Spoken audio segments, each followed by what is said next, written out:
Hello, welcome to the Shepherd's Rest Doc Talk. This is episode 206, and there's no A or B, it's just 206. I'm Cam, this is Plant. Julie is not with us today. I just finished working out, so if I have a little bit of a Medusa look with the hair, sorry. I want to jump into Deuteronomy, the chapter of just 32, Deuteronomy 32. If you'd like to see previous years, it would be Doc Talk 12 A and B, 65 A and B, 113 A and B, and 159. This is at times a double portion that is hooked with some other scriptures, but this week we are only looking at chapter 32. All right, now when we look at the very first verse of 32, it says, "Give ear, O heavens, and let me speak, and hear, O earth, the words of my mouth." He is going to share the song that the Lord gave him, and he's already said, let's look up in verse 31, verse 25. Chapter 31, verse 28. It says, "Assemble unto me all the elders of your tribes and your officers, so that I speak these words in the hearing, and call the heavens and the earth to witness against them." We also, if we look in 31, verse 21, it says, "And it shall be, when many evils and distress come upon them, that this song shall answer before them as a witness. For it is not to be forgotten in the mouth of their seed. For I know their thoughts which they are forming today, even before I bring them into the land which I swore to give them." So this song is being a testimony for Israel, the people, and also for the elders. And it's being told to the people, but also for the heavens and the earth, who from the beginning, and again they will be till the end, November, Revelation, chapter 20, at the great white throne is when they will leave. They will provide their testimony, they'll provide their story, and then they'll go, because the judgment will be on the Lord. They won't be watching that, but they will be involved. This is the heaven and earth will be involved throughout this process, and they are watching and listening to what man is supposed to be listening to. And I find this interesting because, as I think we've said before, we have in Psalms 19 talking about the heavens, or they're declaring themselves. Right? They are declaring the greatness of God. They're giving us, through the story of the stars, the entire salvation message. They're giving the entire story. Well, this is basically what this song does too. You know, this is setting up the past, the present, and the future. And the thing I love about it is this is for every generation. You notice it says that even the seed should learn it, which means it's not, oh, it was for them back then, or oh, it's going to be for the last generation. No, it's for every generation. And the fact that I want to go and read, while I'm speaking of every generation, it is for the multiple, the plural, but it's also to minister to the individual nations. Generations. In chapter 32, verse 20, it says, "And he," the Lord, "he said, let me hide my face from them. Let me see what their end is, for they are a perverse generation, children in whom there is no trusting." You notice that said generation, not generations. He's going to hide his face from that generation. He's not saying that he's going to hide his face from Israel from here on out.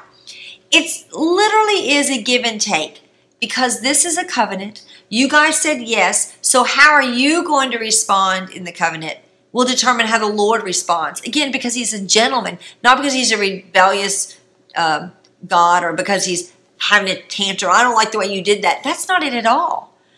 He's such a gentleman that he says, how would you like to be treated? How you will treat me. Let's remember back in Exodus 19, where the Lord says that he says, "You will be my people and I will be your God," right? I believe that's Exodus 19. I'll have it right here in case I'm wrong.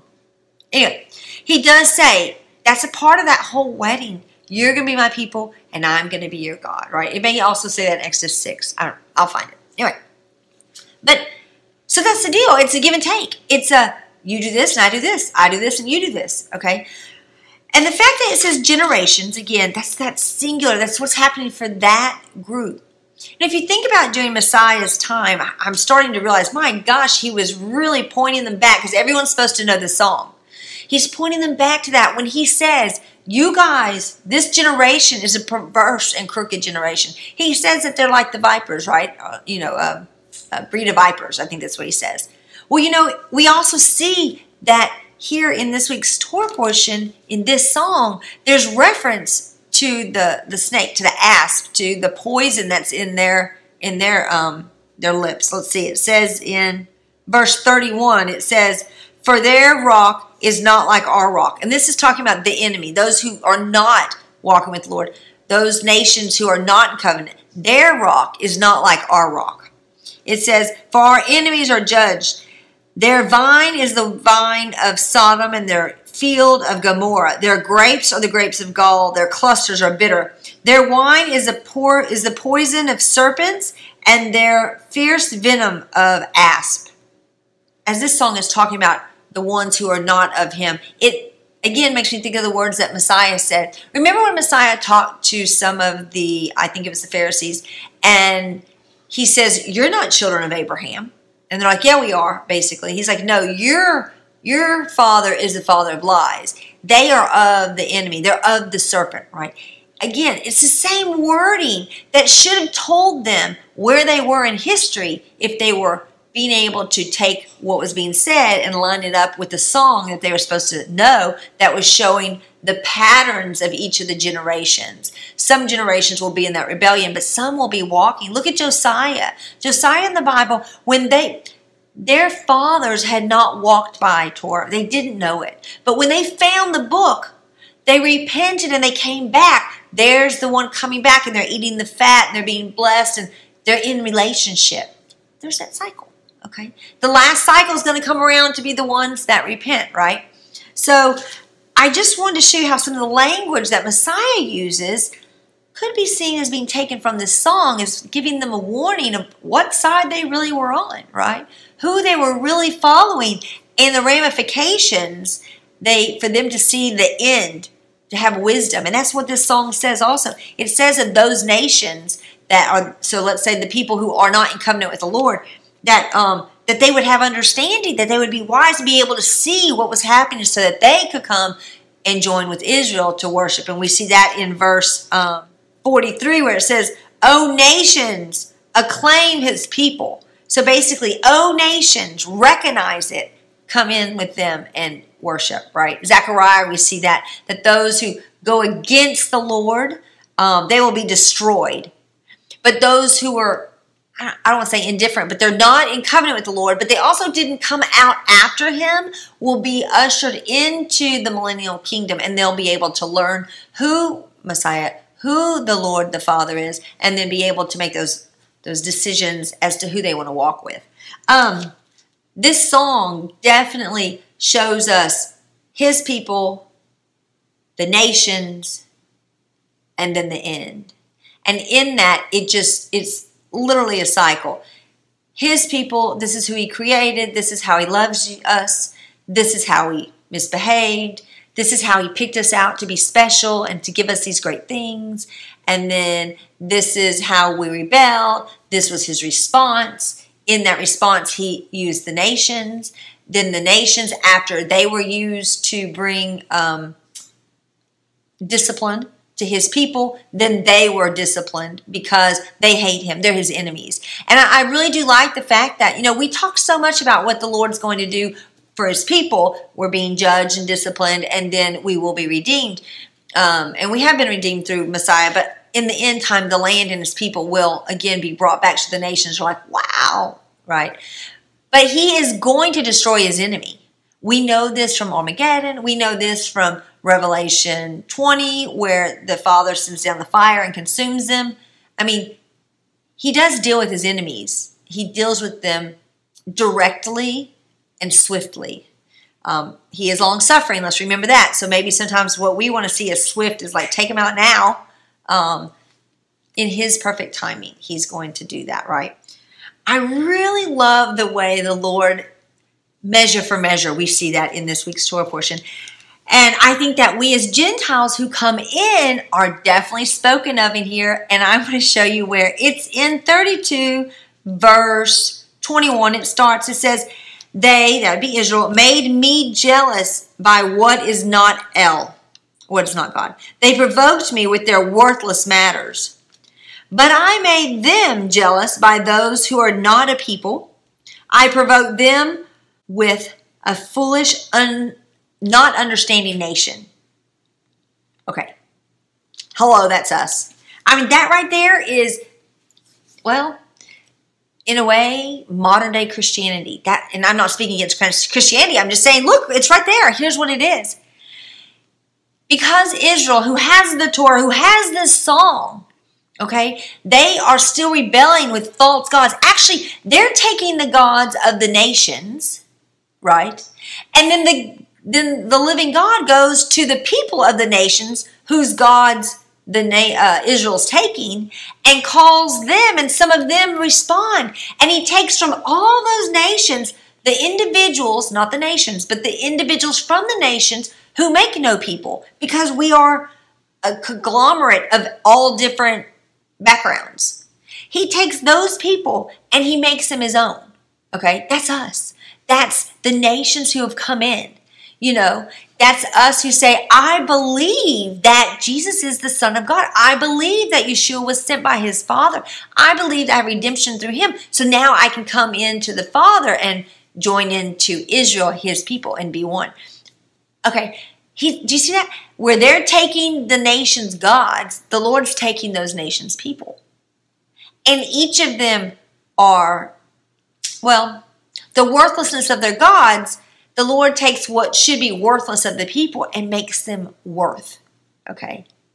He says they don't have understanding. Well, hello. I mean, when we're learning, we go back and learn the first half of the book, we realize how little understanding we really did have, right? I mean, why did Messiah have to come the way he did? Why did he have to be the second Adam? Why did he have to die on the cross and take on our sin? Why? I mean, it's a miracle that we even recognize him as the Son of God. We have no scriptural evidence to prove it as the Christian mindset. We just go, yes, he died for my sins. Well, what's the importance of that? We don't know that unless we know the front of the book. When we learn the front of the book, we understand why all these things happen. So we walk around with a lot of missing information. But we rely on him, on the words that we've got, right? We hold tight to what we have. Revelation talks about one of the churches like that. Hold tight, okay?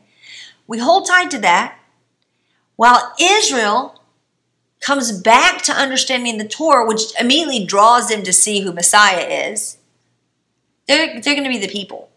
I just love how he lets, in our ignorance, he brings us in, allows us to learn, and then as we decide that we want to learn his word and really go into covenant with him like his people, then we're drawn to Torah. We're drawn to learn the front half so we can now properly understand the back half. We can properly, in a much fuller way, understand what Messiah really did.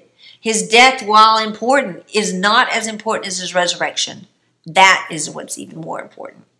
And it speaks of this, and we see that because in the end of the song, which would be verse 43, it basically just gives the whole culmination of the 1,000-year reign.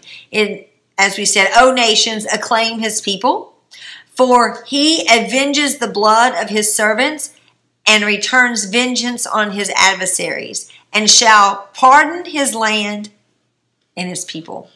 That land and people, they go together. And in the very end, in that 1,000 years, it's going to be pardoned. It's going to be pardoned and set apart and be the light on the hill it's supposed to be. There's so much promise in this song. There's also, there's promise that has negative and positive connotations. Like example, he promises that he's going to send plagues. You know, Matthew 24, it's interesting, 24:7, we see where he's listing the things that are going to come forth. And we see those same things in verse 24 and 25. It says, wasted by scarcity of food and consumed by heat and bitter destruction. And the teeth of beasts I send upon you with the poison of serpents of the dust. The sword breathes from the outside and terror from the inside. Both young men and maidens, nursing children and men of gray hairs. You know, when you read 24, you see aspects of this. So that tells you, in chapter 24, of Matthew, when Yeshua is giving the information, it's almost like Moses gave the song of the information of what would be to come in that whole pattern. So does Messiah in Matthew 24. He gives that kind of this whole overview of what's coming. Remember, if Moses did it, so does Messiah. So there's so much here, and there's so much hope in it. And if we will learn the song, then we can remember as we start to turn away that no, because if we turn our back, he's going to turn. We don't want that. So we need to turn around. He turns around, right? When our back is to him, whether his face is looking at us or not, we don't know. We can't see it. His face, whether turned and hidden or still looking at us, cannot shine upon us until we look at him. You know, when we look at him, the adversary can't do anything, right? This song doesn't once talk about the adversary. It doesn't talk about Hasatan doing something to Israel. It is all by the Lord. And he says in verse 39, "See now, I am he, and there is no Elohim, no God beside me. I put to death, I make alive. I have wounded and I heal. And from my hand no one delivers." Going back to Job, you know what? When Hasatan went up and said, well, I can get him to, turn or curse you, Job never left the Lord's hands. When hard times comes, it doesn't mean that protection wasn't, well, it doesn't mean that the Lord has released and is ignoring him. The Lord will allow it to happen. And that's basically what he's saying here. He heals and he wounds and he heals. He allows the things to come upon them. One, because we open gateways and it'll bring us to repentance.